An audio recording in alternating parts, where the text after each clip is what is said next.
I think it says a lot about how much Google has refined their foldables that the biggest controversy people can manage about the Pixel 11 Pro Fold is that the two sides have slightly different thickness. Seriously. On paper, this thing is the whole package. I'm talking new Tensor G6 processor, acclaimed 24 hours of battery life with new Qi 2.2 25-watt wireless charging to go with its 30 watts of wired charging, up to 1 terabyte of storage and 16 gigs of RAM, a new hinge that combined with their ceramic coated cover glass and ultra strong back glass is supposed to make this thing, 3 times as durable as Google's last generation foldable. Not to mention, of course, IP68 water resistance, a promised 7 years of software updates, and their best camera ever. And I haven't even mentioned, it's got a light on it. Ooh. Thank you, come on, make some noise. RGB. All right, let's see what's in the box. We get un câble. If you want the best in charging speeds and data transfer though, of course, you'll be picking up a true spec cable from lttstore.com. And that really was it. A SIM removal tool, wow. They've done it, folks. They have got our accessory packages down to the very barest of minimums. Truly a great day for Canada and therefore the world. This is a little on the thicker side compared to what I was expecting. Let's do the usual tour. So we've got our hinge side on the right.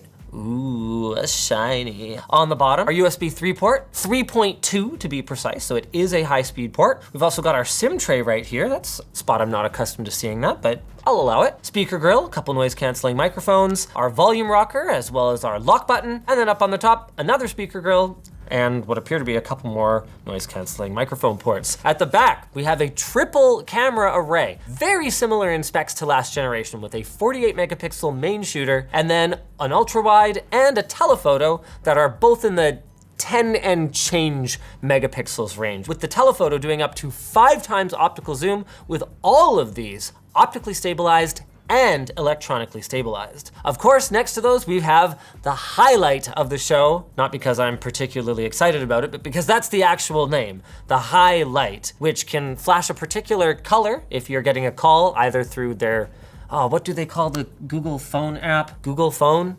Is that it? Yeah, Google Phone. Sorry, we don't call it Dialer anymore. We're done with Dialer. Through the Google Phone app or through WhatsApp. In the future, you'll be able to configure it for messages, and it'll also flash RGB if you're talking to Gemini. Moving around to the front, our selfie cam is also in the 10 megapixel range, and I actually didn't see on my spec sheet. Do we have the megapixel count of the inside selfie camera? Turns out the answer was about 10 megapixels, same as most of the rest of them. But what's more important to me is actually the position of it. I do not love the position of the hole punch camera on my Fold 7, which is still currently my daily driver, because already one of the big issues with foldables in this aspect ratio is that you're giving up so much of your screen to black bars when you're watching full screen content. Why would you put the hole punch in the middle of that? I'm giving up even more. Google solves this by throwing the hole punch in the corner. Oh, it is noticeable. The Pixel 11 Pro Fold is not the first foldable to have a thicker side and a thinner side, but it is the first one that I notice a distinct ridge on. Gotta kind of decide how I feel about that. On the one hand, it sort of messes with the OCD a little bit, but on the other hand, it's something to kind of put my fingers on. Well, you put your fingers on some Dbrand products. Oh, hi, Sharad. You got this, buddy. Did he just go back in the closet? That's not a door, that doesn't go anywhere. In classic Dbrand fashion, they can't let me finish a phone unboxing in peace! So they've sent over their Prism screen protector, as well as a grip case for the Pixel 11 Pro Fold. As always, the Prism screen protector comes with 2 screen protectors because you're an idiot and you won't do it right the first time. Okay, it doesn't quite say that, but I feel like they are really saying that by providing 2 in the box. Let's grab that and we'll take a look at the grip case, because as soon as you put a case on a phone, it doesn't really matter if it has an ever so slight difference in the thickness, does it? Because it's gonna be tankish anyway. They've really gotten a lot better at their foldable style cases over the last couple of generations. Like, to be clear, they weren't terrible at the start, but the whole industry was still kind of figuring out how the heck you create an impact resistant case for something that has moving parts. And you kind of, you glue on that front piece, and then you can kind of see how see that? The case has its own hinge that kind of folds into, well, I mean, it's called a grip, right? It folds into like kind of a little grip that you can hold on to while you're using the phone in its folded out form factor. Naturally, they don't include our partner skin. Where's the damn circuit, Dbrand? This one's cool though too. It's a collaboration with Zach from Jerry Rig Everything. Shows the magnetic charging coil. This is all the actual hardware of the phone. And Dbrand are the ones who take these pictures. Actually, I probably shouldn't comment on pending litigation. So Dbrand creates this artwork. Let's just leave it there. Nobody else did it. But wait, there's more. For the first time, you can actually get them from the Google store. Oh, really? Yeah. Really? Dbrand partnered with Google. Valve wouldn't let them make a case, but Google would. It goes to show you what you can do if you ask permission instead of forgiveness. Truly, Dbrand is an example for us all. And you can get your grip case and Prism screen protector at shortlinus.com, because of course you can. I mean, it's my 40th birthday almost. I'm surprised they didn't go with oldlinus.com. Don't send them that. Don't give them ideas. I'm gonna put these aside for now though, because the unboxing is meant to be of the unaltered device. Man, it is quite a bit thicker than the Fold 7. Can you see that? It feels thickerer than it actually is here. If you get what I mean by that. It'll be really hard to tell because like, yeah, I guess you could kind of see it. Man, HexOS is very clean. You could just feel the responsiveness when you're using it, which is good because Google's Tensor processors are not necessarily the highest performing in the industry. So in order to keep this thing usable for 7 years, they gotta really optimize. It's a stupid thing to buy a Fold for because they're so expensive, but I gotta say, man, one of my favorite things about having a Fold is that I get a proper fingerprint sensor on the side of the stupid device instead of having one of the kind of flakier underscreen ones or being completely reliant on facial recognition. Okay, let's see how fast and responsive this is. Wow, that's really fast. I love me a fast fingerprint sensor. Of course, that's not the highlight feature. Let's talk about the highlight feature. All right, call me maybe. Okay, we're gonna see the light. The light's gonna turn on. This is gonna be the highlight of the whole video. Look at that, wow! Just like on the Note 9. Now I don't look at it anymore, I just talk on the phone like I talk on a phone. That was it, oh! Now let's talk to Gemini. Hi, Gemini. I really like dogs and cats. Can you tell me 5 fun facts about dogs and cats? Dogs possess roughly 300 million scent receptors. Zoom Cats in more, can jump up to 6 times their height. Dogs understand human emotions through vocal tone. How could you buy anything but a Pixel Pro? With that light on there? Wow. And that's so much better than having a transcribed version that I can then continue to interact with. So I'm gonna keep my phone like this all the time now. This is it, I'm dumbfounded. It's been a great career, but this is peak technology and I think it's time for me to wrap it up because I'm never gonna see anything more incredible than this light. Okay, piss taking aside, I actually do like this feature. I liked it on my Note 9 too. It's a very cool feature. RGB's on everything else. So for it to take this long to be like, hey, how about an RGB light that you can program? And then for it to not be that programmable yet, it's like, you guys, but I still have some faith that we'll get there just in time for Google to remove this feature and replace it with a, I don't know, I was gonna say a thermometer you put in your butt, but they already had a temp sensor. They have literally a temp sensor, both in a temperature and temporary sense. We got what, 1 generation of the temperature sensor? I think it was 3. 3, all right. Let's poke around in a few other things. Ooh, camera, of course. Camera update, let's go. I love that this just pops up and prompts me to enable. Really great feature that helps extend the lifetime of your battery. Okay, it's doing stuff. While we're waiting for this, there's a few specs we haven't really touched on yet. It supports Wi-Fi 7 and Bluetooth 6. It gets upgraded image processing for better night photos, or well, especially faster night photos, which should result in less blur. And there's a couple of other cool new camera features, including Magic Capture, which allows you to record video and it'll just pull 12 megapixel stills out of it, or even short video clips that it deems to be the more interesting parts. And camera looks, which are kind of like, I don't know, the closest thing would be like LUTs, I guess? So like new default color profiles. Oh, also, Rambler is here, which allows you to dictate in a much more natural fashion and have it just distill out the intent of what you were talking about. And we'll hopefully try all of those. Ooh, okay, let's try Rambler. So I was thinking I maybe would like kind of try to say something with Rambler and then see if it can distill that down into like a usable chunk of text that somebody could understand. Nailed it.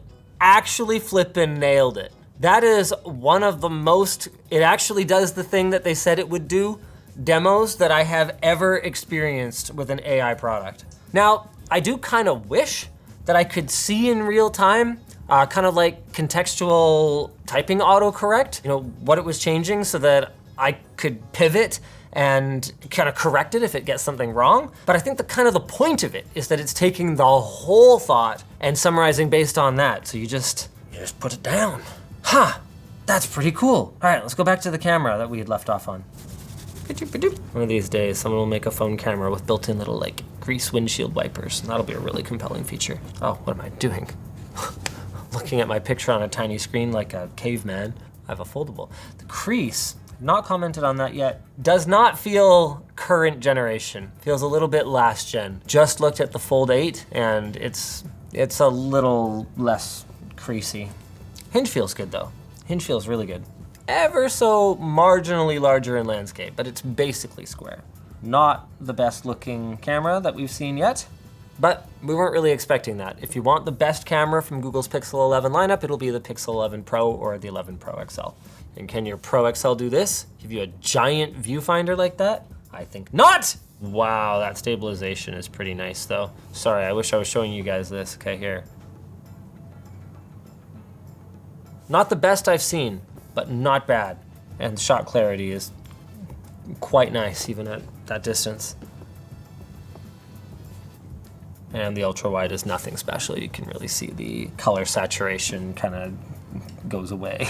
Maybe a new color profile will solve that though. Okay, where do I find this? Oh no, I want to try magic capture first. Just tap to start and your Pixel takes a video and the best photos for you. Brad's trying to do something impressive. Imagine if I could backflip and that actually would be impressive. Yeah, backflips are banned. I'm not gonna do it here. Backflips are banned. Okay. All right, let's see what it came up with from that. Hey, it grabbed your leap and made it honestly look not too crap. You look like you know what you're doing. Yeah, I've jumped before. Grabbed this, which is unfortunate. A little awkwarder. Color saturation, again, is not a strong point of these clips. Okay, got this. So it really knew to grab the peak of a jump, and then we've got whatever's happening with your funky hands there. Jazz hands. What was that, the T1000 model that is a liquid flesh, or? You know what, that's something. If you want a pretty low quality picture, but sort of timed for the right moment, I guess you could do it this way. So do we have the original full video then? We keep the original full video, but it's choppy. Is that just Android video choppiness stuff, or is that a choppier video? Okay, I'm gonna record a regular video now and compare. Brad's doing stuff again. Are That's cartwheels banned? no, I guess not. I think I cartwheels. Oh goodness. Okay. Wow. Not awkward at all. All right, let's have a look at that. It does seem to be a little bit choppier in Magic Capture mode. Well, I think it's more that instead of recording video with the proper motion blur that you get with video, it's taking stills. That's what it feels like it's doing. I mean, I'm not a software engineer, so, but that's what it looks like to me. Okay, default look, shadows. Do we look moodier? Yeah, you definitely look moodier. Vanilla.